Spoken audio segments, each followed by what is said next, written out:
Hoje o tema é sábado e descanso. Sábado e descanso. Já faz algum tempo que eu já sentei para estudar sobre esse assunto. Eu estudei a maior parte da minha vida em ensino adventista, escola adventista, a gente tem algumas divergências com relação a alguns detalhes. E aí, por causa disso, eu acabei, na época que eu estudava, e depois, agora com os meninos também estudando lá, a gente acaba voltando de vez em quando para esse assunto. E é um assunto muito importante. É um assunto que eu acho muito legal da gente estudar, da gente entender, né? O que significa o sábado, segundo a Bíblia, e qual é esse descanso que a Bíblia tanto fala.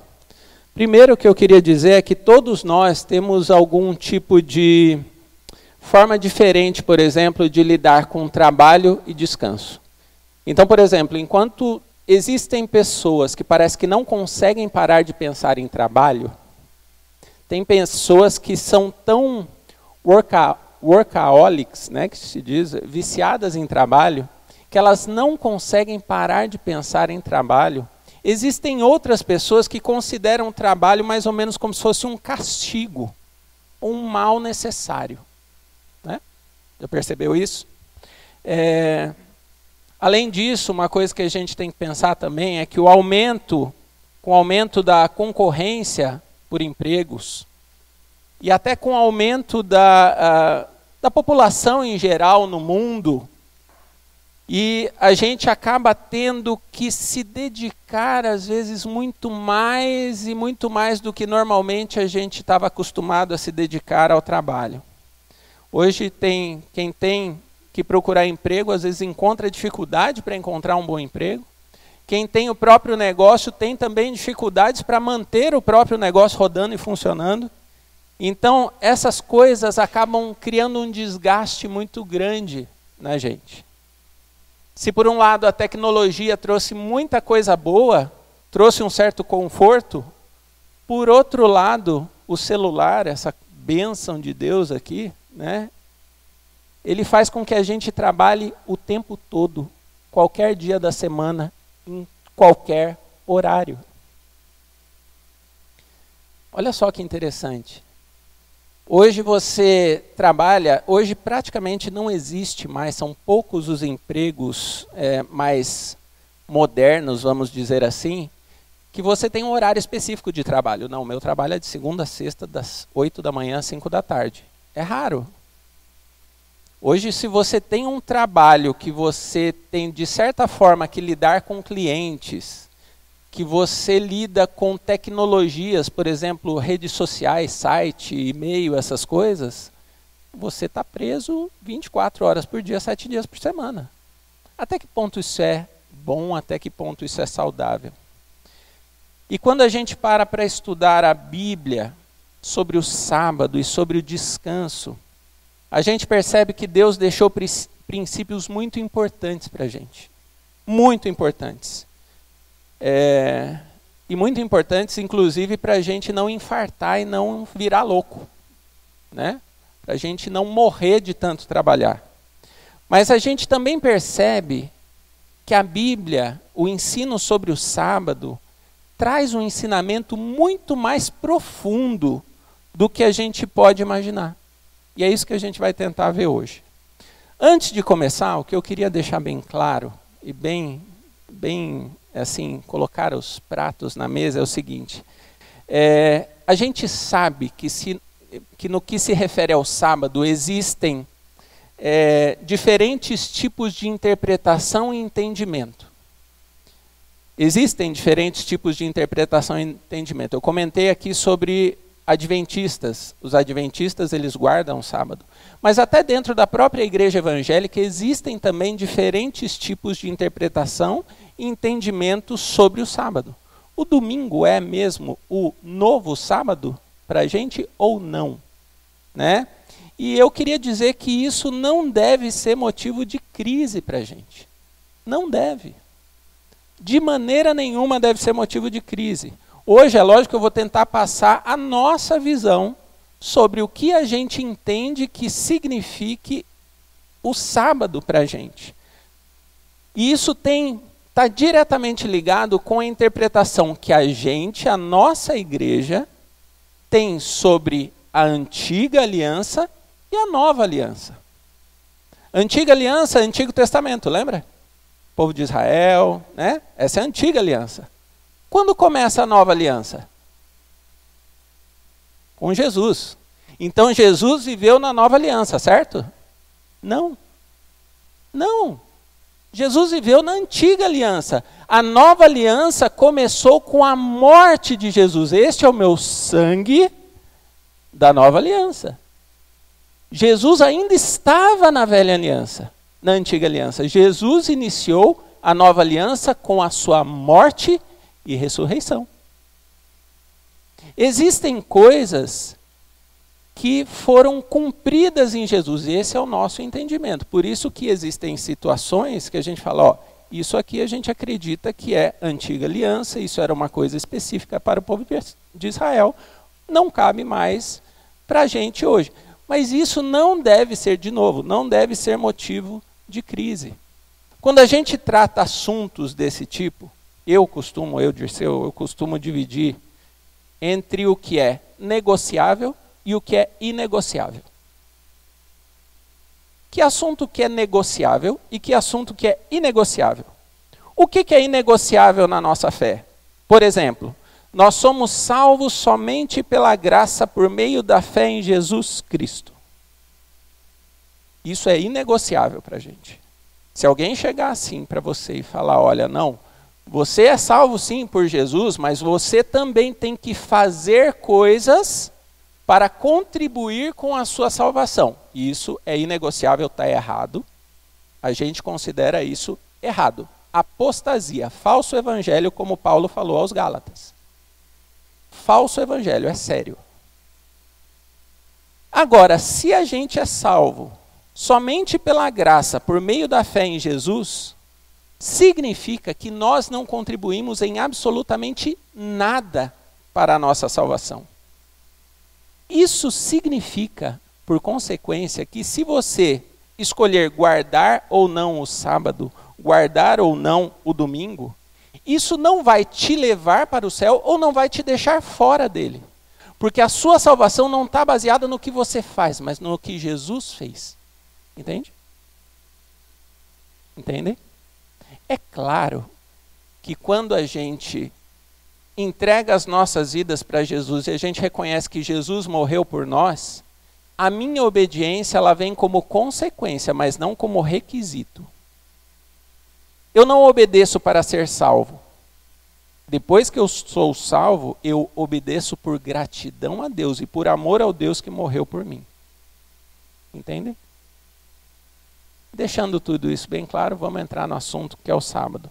Esse é um tema muito longo, tem muito texto. Eu prometi para a Sabrina que eu não ia demorar hoje, porque ela não tem paciência, hoje ela está assistindo.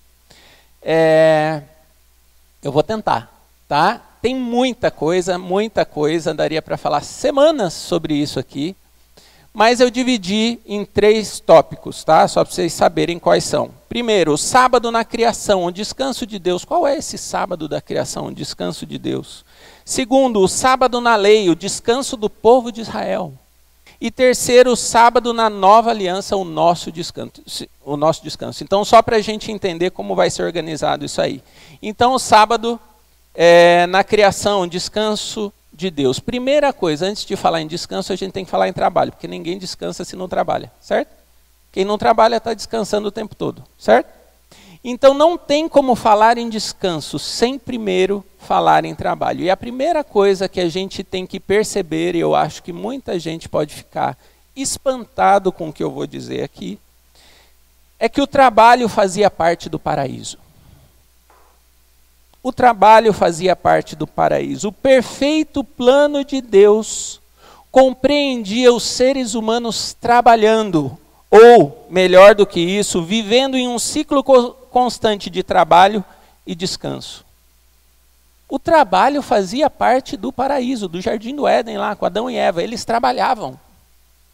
Eles trabalhavam. Nós somos criados à imagem e semelhança de Deus.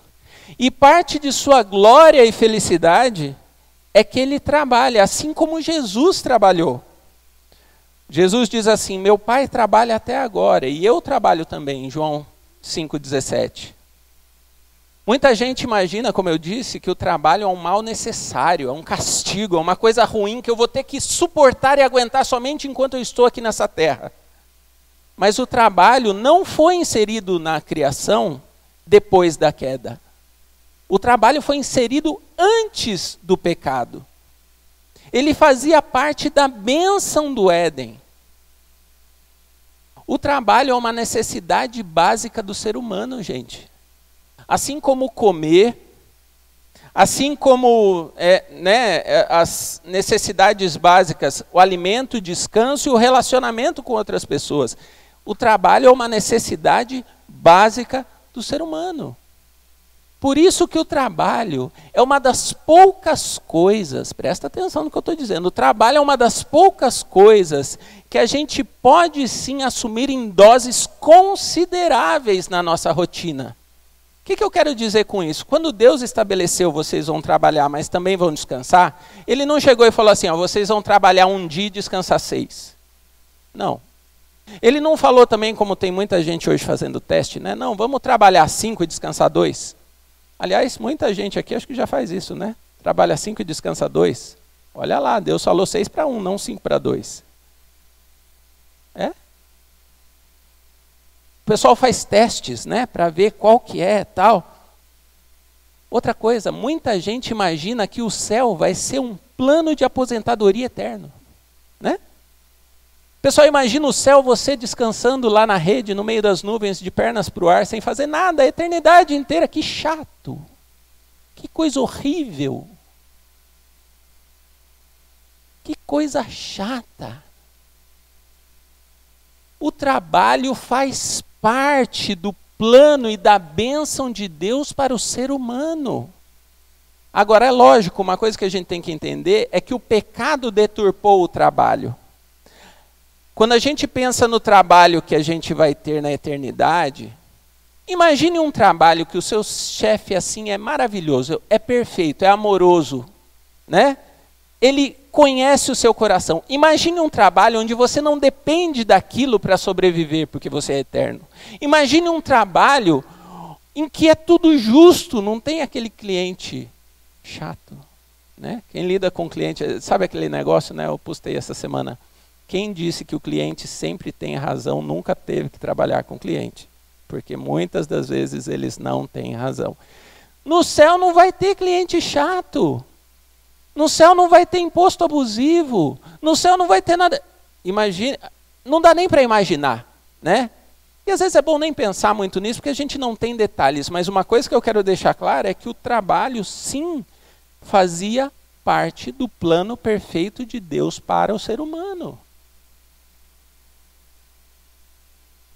O trabalho estava no Éden.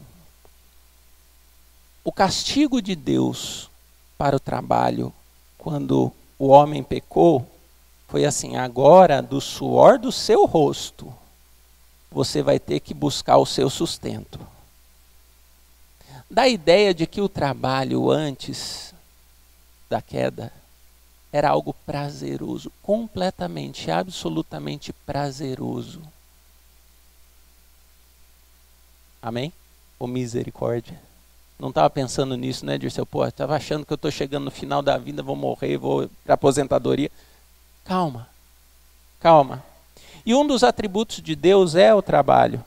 Na criação, Deus trabalha por 6 dias. Em Gênesis 2, 1 e 2 diz assim: assim foram concluídos os céus e a terra e tudo o que neles há. No 7º dia, Deus já havia concluído a obra que realizara e nesse dia descansou. Deus trabalha por 6 dias criando o mundo, mas no 7º dia ele descansou. Por que Deus descansou? Será que ele estava cansado?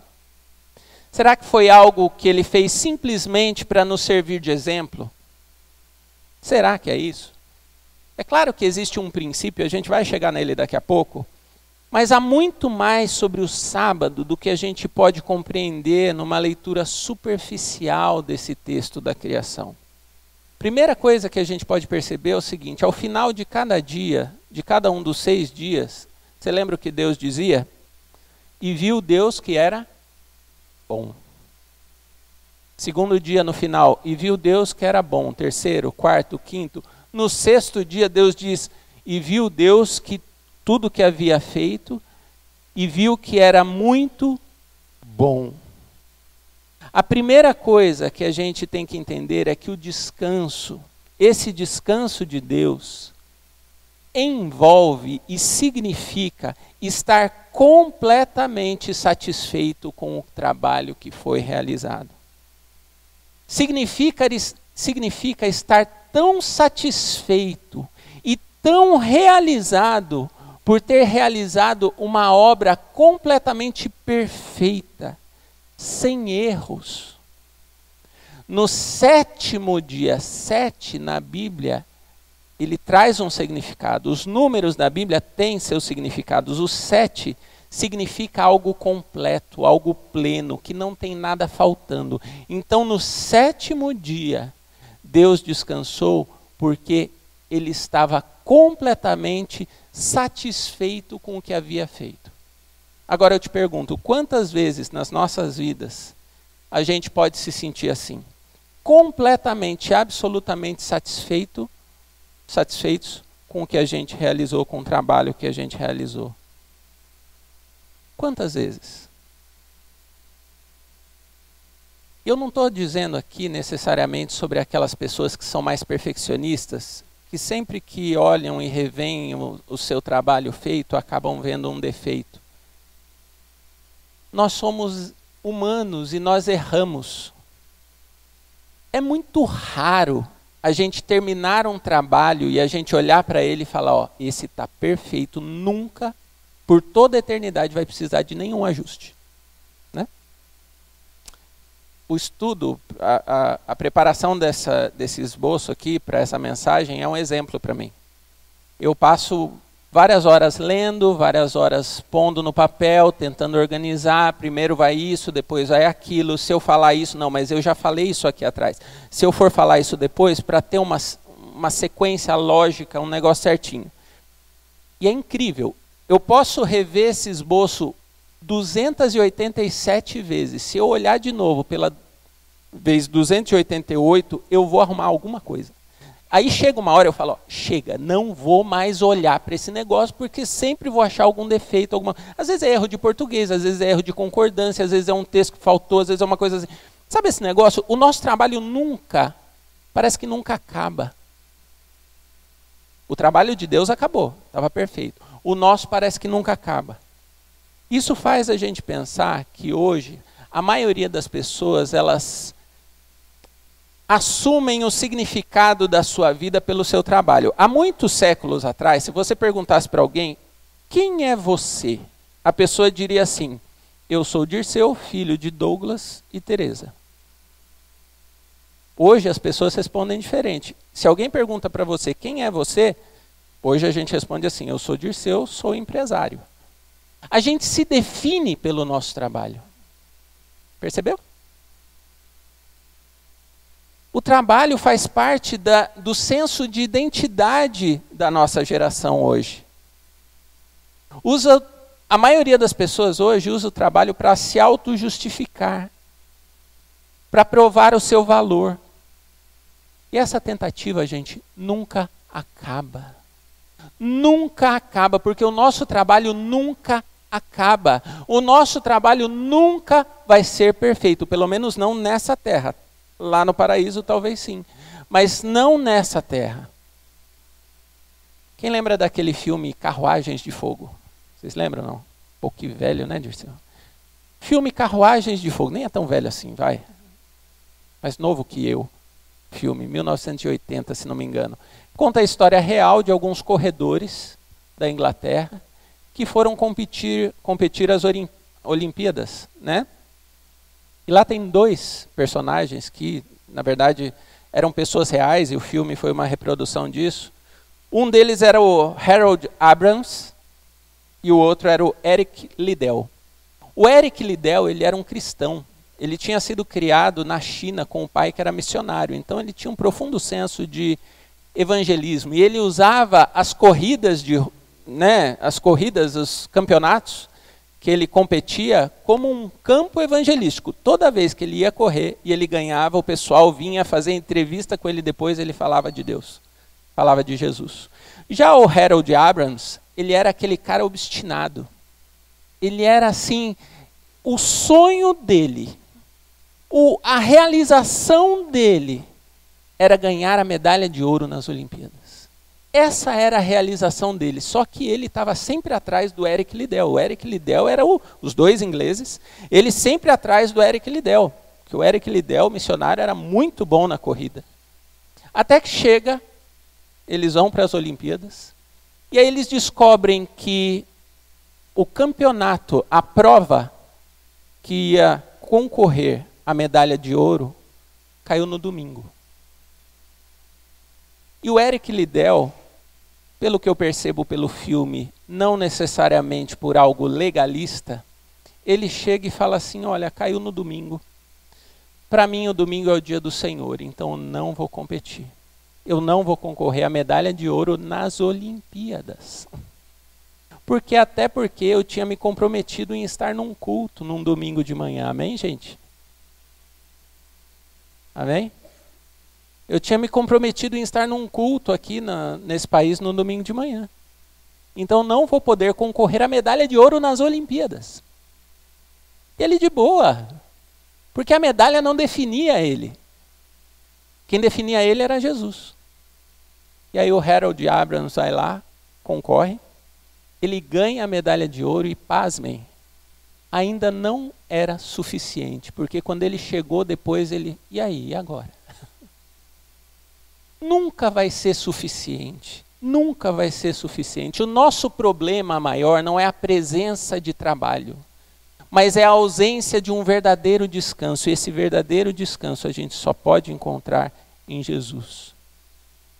Lá na criação, Deus não descansou para se recuperar da exaustão. Nem o descanso é definido simplesmente como ausência de trabalho. O descanso traz a ideia de uma apreciação e satisfação positiva e ativa em seu trabalho criativo finalizado.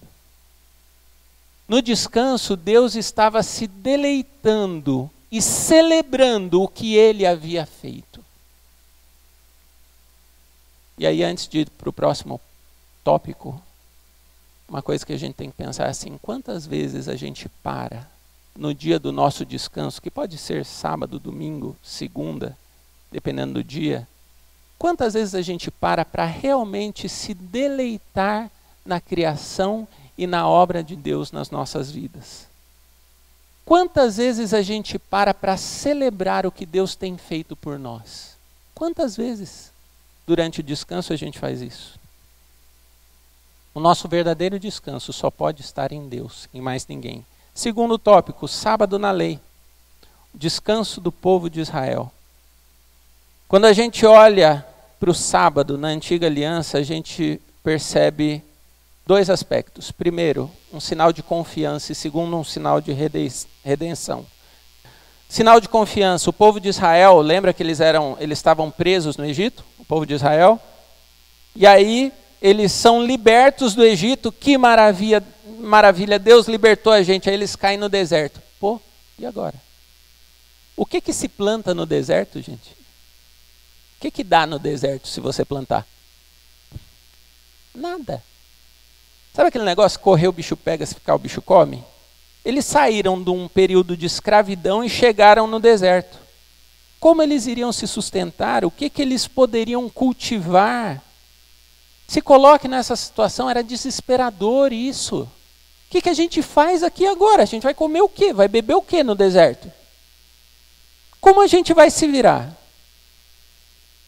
Mas apesar da situação desesperadora, o cuidado maravilhoso de Deus estava sobre o povo.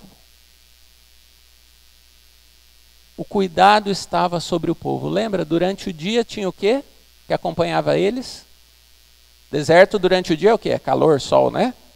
Tinha uma nuvem, uma grande nuvem que fazia sombra para o povo, para protegê-los do sol. E à noite? À noite no deserto é frio, né? Diz que esfria muito, né? À noite tinha o quê? Uma coluna de fogo. Uma coluna de fogo. Deus sempre providenciou água quando eles precisavam. Água pura, água boa para beber. E Deus enviou também as codornizes, né? E o maná. E o maná é um negócio legal. Maná, a expressão maná significa exatamente, o que é isso? Maná. O que é isso? Porque era um treco doido que caía, que aparecia todo dia no chão. E olha só como é que funcionava o maná. Olha só que interessante. A Bíblia diz que durante os 5 dias o maná caía do céu na quantidade exata e necessária para cada família usar naquele dia. Mas no 6º dia o maná caía em porção dobrada, para que eles não tivessem que trabalhar no sábado. Olha o cuidado de Deus. O sábado também é lembrado nos 10 mandamentos, lembra? Qual o mandamento que é o sábado? É o 4º. 4º mandamento, lembre-se do dia do sábado, fazendo dele um dia santo. Vocês têm 6 dias para trabalhar, mas um dia vai ser o dia do sábado do Senhor. Nesse dia, ninguém em sua casa fará trabalho algum, nem você, nem seus filhos e suas filhas, nem seus servos e suas servas, nem seus animais, nem os estrangeiros que vivem entre vocês. O Senhor fez os céus, a terra e o mar e tudo que neles há em 6 dias. No 7º, porém, ele descansou. Por isso, o Senhor abençoou o sábado e fez dele um dia santo. O sábado é um lembrete.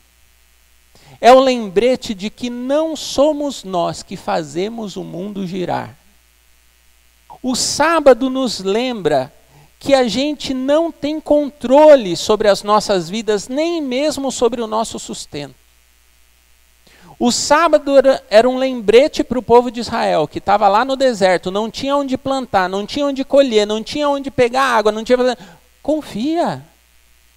Confia que sou eu que cuido de vocês. Da mesma maneira, o sábado hoje... O significado do sábado tem que trazer essa ideia para nós. Olha, não sou eu que faço o mundo girar. Não sou eu o responsável por fazer a minha empresa vender. Não sou eu o responsável por fazer os clientes entrarem na minha loja. Não sou eu. É Deus. Eu posso ajudar no trabalho de Deus, mas o último responsável, em última análise, é Deus. Nós não temos controle sobre o mundo, nem sobre a nossa própria vida. Quantos cabelos hoje caíram da sua cabeça? Da Sabrina caiu um monte nessa. Ela fez escova, ela estava reclamando hoje de manhã que tinha um monte de cabelo pelo chão. Quantos? Não sei. Oi? Do Alexandre não caiu nenhum, né? Tá vendo a benção de ser careca? A gente não sabe exatamente, a gente não sabe nada disso. A gente não controla nada. Era Deus que sustentava o povo no deserto, é Deus que nos sustenta hoje. Salmo 127 diz: se o Senhor não constrói a casa, o trabalho dos construtores é vão. Se o Senhor não protege a cidade, de nada adianta guardá-la com sentinelas. É inútil trabalhar desde a madrugada até tarde da noite e se preocupar em conseguir o alimento, pois Deus cuida de seus amados enquanto dormem. A gente cantou essa música agora.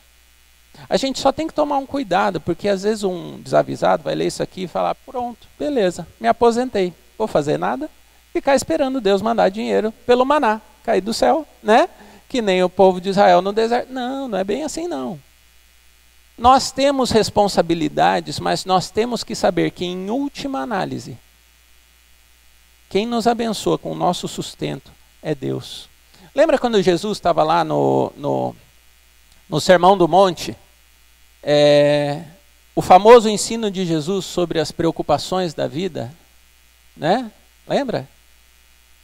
Aquele ensino de Jesus, não se preocupem com o dia de amanhã, não se preocupem com o que vocês vão comer ou com o que beber, são só os pagãos que fazem essas coisas. Vocês não olham as aves dos céus? Elas não plantam, nem armazenam em celeiros, contanto Deus, o Pai, que as alimenta. Vocês não veem os lírios do campo?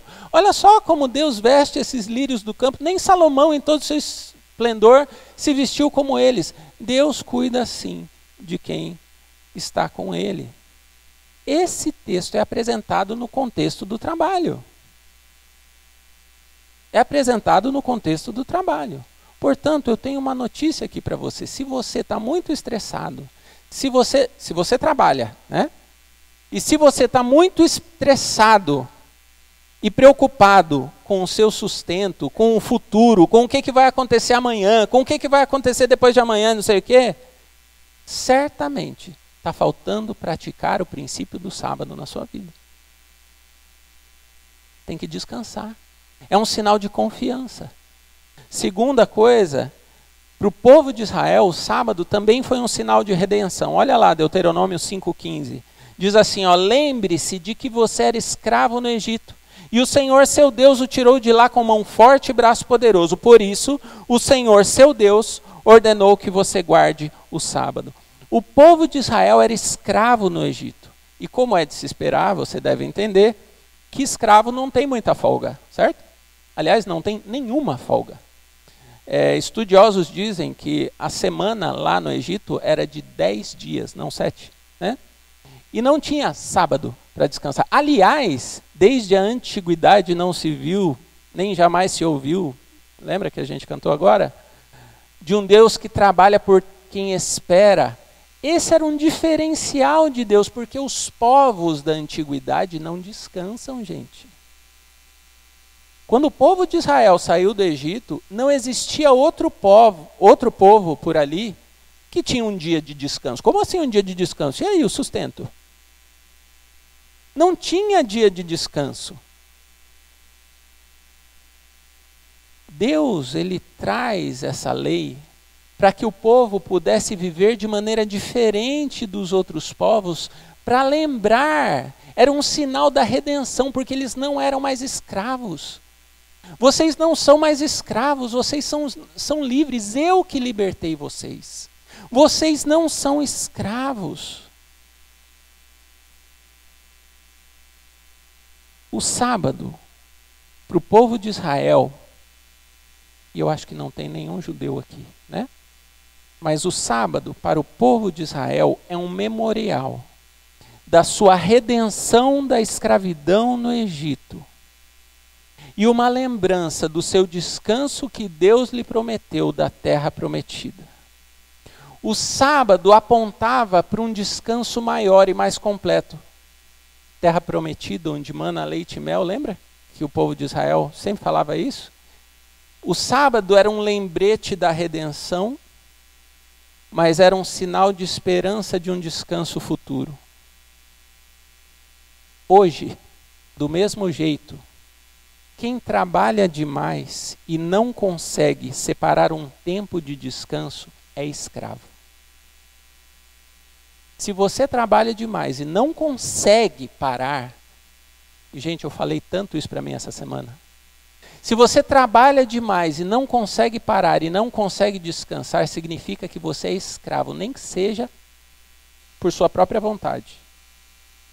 Você pode ser escravo do seu coração, da necessidade de sucesso, da nossa cultura materialista, dos padrões exploradores, das expectativas do seu cônjuge, dos seus filhos, ou dos seus pais, ou tudo isso junto. Mas você é escravo. Se você não consegue parar e descansar, você está sendo escravizado pelo seu trabalho. O sábado é uma declaração da nossa liberdade. Significa que nós não somos escravos das expectativas da sociedade, dos sonhos da nossa família, das exigências do nosso empregador ou das nossas próprias exigências, de um curso da faculdade ou nem mesmo das nossas próprias inseguranças. O sábado é um sinal e é uma declaração da nossa liberdade. Vocês percebem como tem um significado profundo e espiritual quando a gente fala no sábado? O verdadeiro descanso a gente só pode encontrar em Deus. No Antigo Testamento, Deus conduz o seu povo do Egito através do deserto para a terra de descanso. Naquela terra de descanso, a terra prometida, eles encontrariam paz e proteção em sua presença, na presença de Deus. O sábado também era um sinal que apontava para Jesus. O sábado não olhava só para trás, para o descanso de Deus, ele também olhava para frente. Ele olhava para frente. Ele não era só um sinal de libertação e cuidado de Deus, mas também olhava para frente para a paz final, que só pode ser concedida e recebida por meio de Jesus Cristo. E aí a gente chega no último tópico, que é o sábado na nova aliança, é o nosso descanso esse. E se você lê a Bíblia de vez em quando, você vai lembrar que Jesus, por várias vezes, ele teve alguns embates com fariseus e mestres da lei sobre o sábado. Que os fariseus e mestres da lei falavam, olha, você curou no sábado, você fez isso no sábado, não sei o que tal. Eu vou ver rapidamente um desses, que está lá em Mateus 12, que diz assim, está o texto ali, né?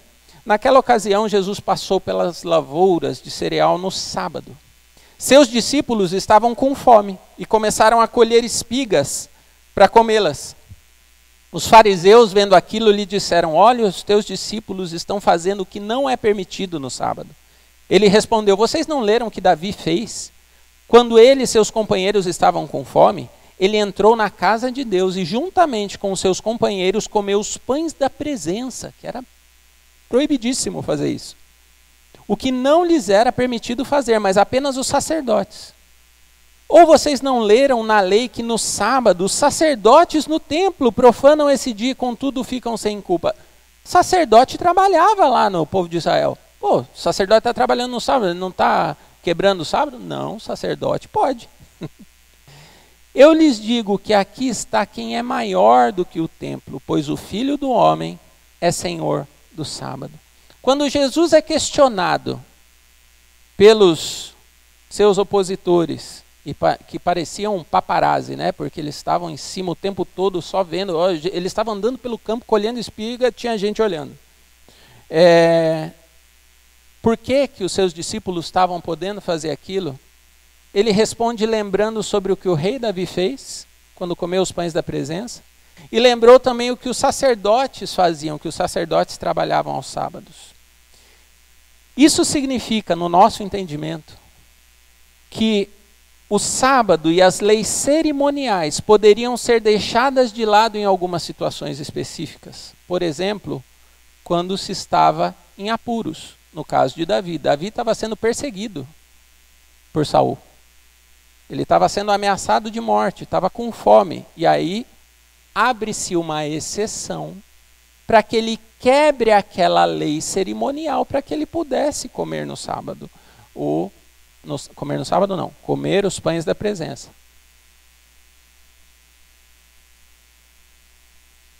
Se por um lado as leis cerimoniais podem se abrir algumas exceções, a gente não consegue, eu não achei, tá? Se você achar, você me fala depois.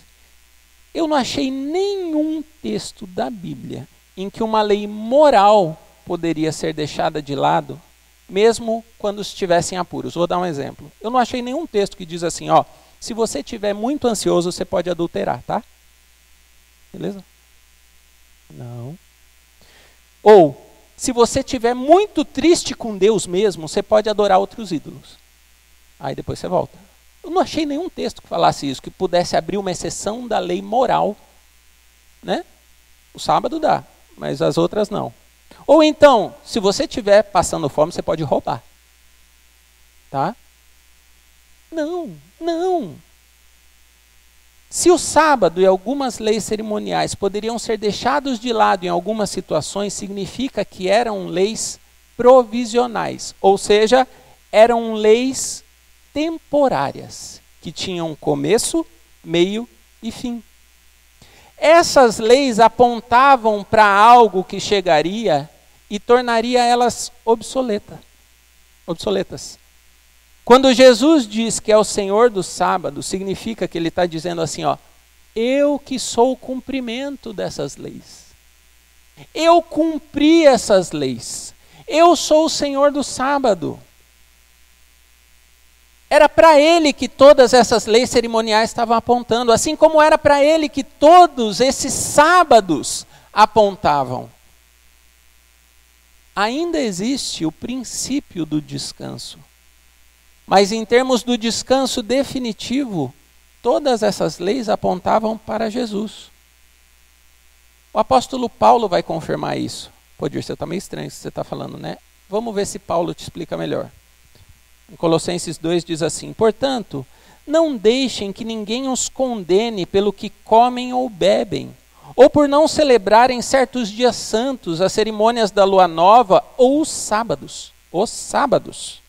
Pois essas coisas são apenas sombras da realidade futura, e o próprio Cristo é essa realidade. Essas coisas eram sombras de Cristo. Era tipo o trailer que não mostra tudo, sabe? Era o trailer do que tinha que vir de verdade. Isso apontava para Cristo. Jesus é o Senhor do sábado. Jesus é o Senhor do descanso. Somente em Jesus a gente pode ter o verdadeiro descanso que nós precisamos. E aí a gente vai lembrar daquele texto de Mateus 11, que diz assim, venham a mim todos vocês que estão cansados e sobrecarregados, e eu lhes darei descanso. Tomem sobre vocês o meu jugo, deixem que eu lhes ensine, pois sou manso e humilde de coração, e encontrarão descanso para a alma. O verdadeiro descanso a gente só encontra em Jesus. Para concluir, eu preciso muito da atenção de vocês, porque eu fiz um panorama de tudo para ver se agora, né, quem não entendeu agora, se não entendeu nada até agora, Dirceu, boiei. Se você pegar essa conclusão, acho que está legal, tá? Vamos lá, acompanhe o raciocínio. Na conclusão, o número 7 é muito importante na Bíblia. Ele traz a ideia de plenitude e perfeição.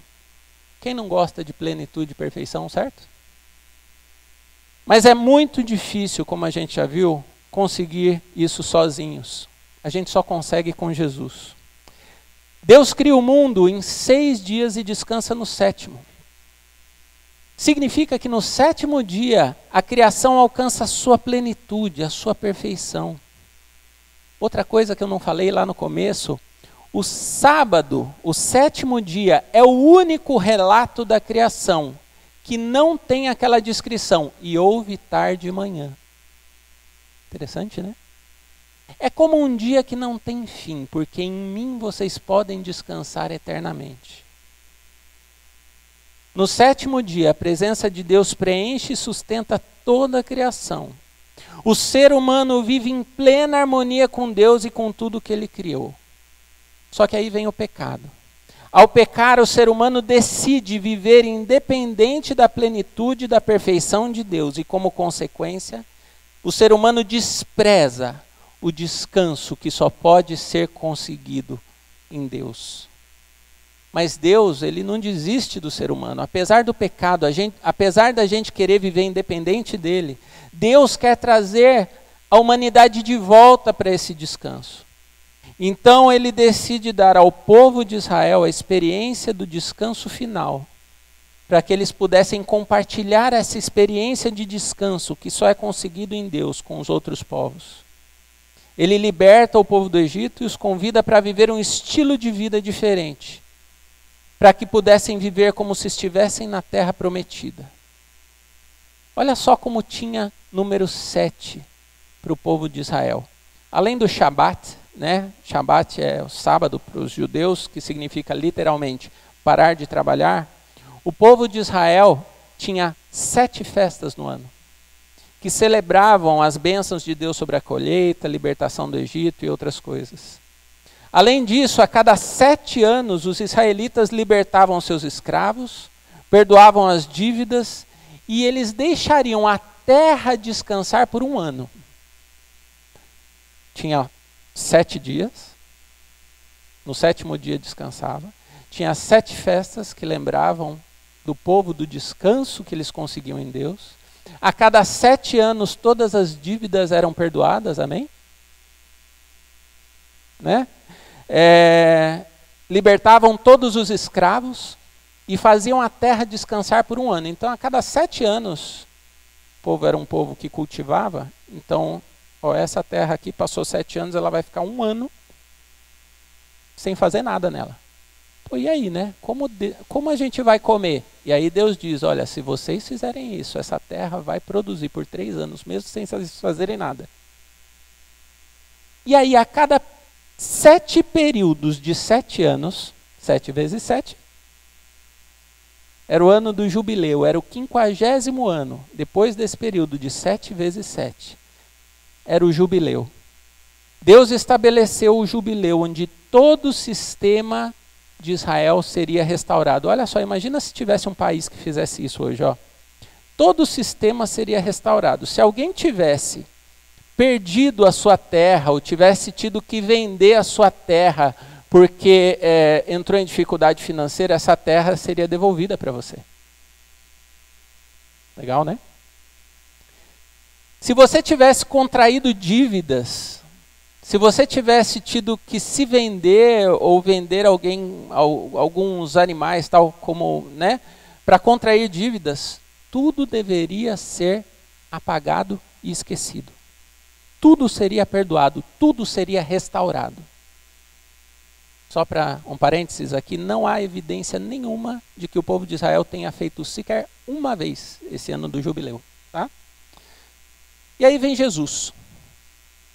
Já pegou o contexto, né? Vem Jesus e ele inicia o seu ministério num sábado. E num sábado ele abre o rolo do profeta Isaías, em Isaías 61, e declara que estava iniciando o ano da misericórdia do Senhor. O que é isso? O ano do jubileu. Jesus, quando começa o seu ministério, ele fala, lembra aquele jubileu? É hoje. Estamos começando hoje isso aqui. Só que esse não é qualquer jubileu, é o jubileu definitivo. Em que todos os quebrantados seriam consolados, os cativos seriam libertos e os doentes seriam curados. Jesus mostra que ele é o Senhor do sábado. Não parou aí. Jesus morre quando? Numa sexta-feira. O seu corpo descansa durante o sábado e ele ressuscita no 8º dia da semana. Espera aí, 8º não é o primeiro da próxima? É o primeiro dia de uma nova criação. É o primeiro dia de um novo reino. É o primeiro dia de um novo reino que vai ser conduzido por Jesus. Em certo sentido, hoje a gente aqui está vivendo como se a gente fosse o povo de Israel lá no deserto, sabe? Lembra do povo de Israel no deserto? Em que sentido? Pelo sangue de Jesus, nós somos libertos da escravidão do pecado. Nós estamos a caminho da terra prometida, o céu, que é uma terra que a gente vai encontrar definitivamente o descanso em Deus. Durante essa jornada, a gente pode sim experimentar o sabor do verdadeiro descanso, que a gente só encontra em Jesus Cristo. Alguém pode perguntar assim, mas o domingo, Dirceu, é o novo sábado? Vocês não sabem como essa pergunta dá BO entre teólogos, tá? Eu acho que não. Dirceu, opinião pessoal, eu acho que não. A gente vai ter 3 textos só na Bíblia, 3 versículos na Bíblia que indicam o domingo, que o povo da igreja primitiva celebravam no domingo, mas nenhum deles deixa muito claro que eles, assim, a ideia era só que eles estavam mudando um conceito para não... é um negócio diferente dos judeus, tá? O cristianismo é um negócio diferente dos judeus. Tem crise? Não tem crise. Por que a gente hoje, cristãos de igrejas evangélicas, hoje da nossa igreja batista, por que a gente celebra no domingo? Porque é o dia da ressurreição. É o primeiro dia da nova criação. É o primeiro dia do novo reinado. É por isso. Se você quiser guardar o sábado, guarde. Se você quiser guardar o domingo, guarde. Não é fazendo ou não fazendo que você vai ou não vai para o céu. É pela graça de Jesus. A gente é salvo não pelo que a gente faz, mas pelo que Jesus fez. E Ele trabalhou. Ele trabalhou. Ele viveu a vida que a gente deveria ter vivido e morreu a morte que a gente deveria ter morrido. Ele trabalhou. Sugestões práticas, só para acabar agora. Primeiro, separe mais tempo para o seu descanso sabático. Pode ir, se você não conhece a minha vida, você não sabe como é, provavelmente você não está separando tempo suficiente. A maioria faz isso.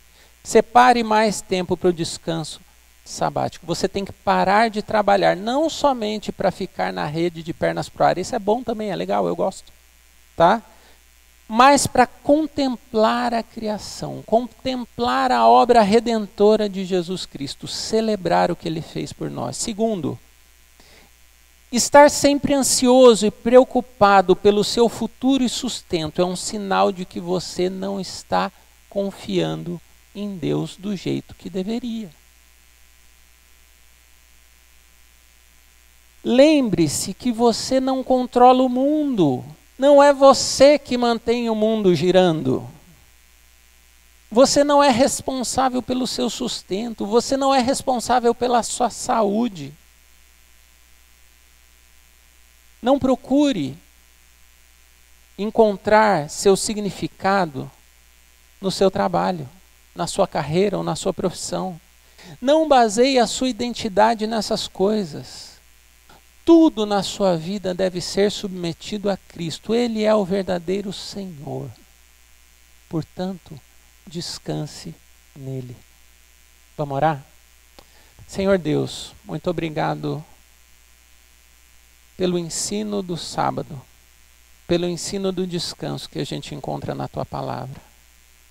Muito obrigado porque o Senhor Deus descansou quando criou um mundo perfeito, sem nenhuma falha. Muito obrigado porque o Senhor fez isso por amor.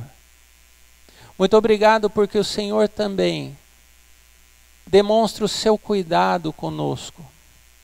Quando o Senhor cuida da gente na nossa semana, quando o Senhor cuida do nosso trabalho, quando o Senhor providencia o nosso sustento. A gente sabe que não é fácil porque a gente vive num mundo caído, num mundo que foi deturpado por causa do pecado. Mas ajuda-nos, Pai, a lembrar que em última instância é o Senhor que cuida da gente, é o Senhor que providencia o nosso sustento, é o Senhor que está sempre do nosso lado e que a gente não precisa ficar ansioso nem morrer louco por causa disso. Te agradeço também porque o sábado foi cumprido em Jesus Cristo. Só em Jesus Cristo a gente pode encontrar o verdadeiro descanso para as nossas almas. Só em Jesus Cristo a gente pode encontrar a verdadeira paz.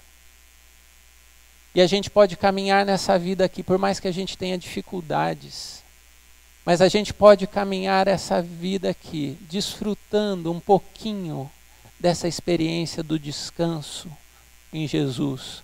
Mas com os olhos sempre fitos lá no céu, onde lá sim a gente vai encontrar o verdadeiro descanso para as nossas almas.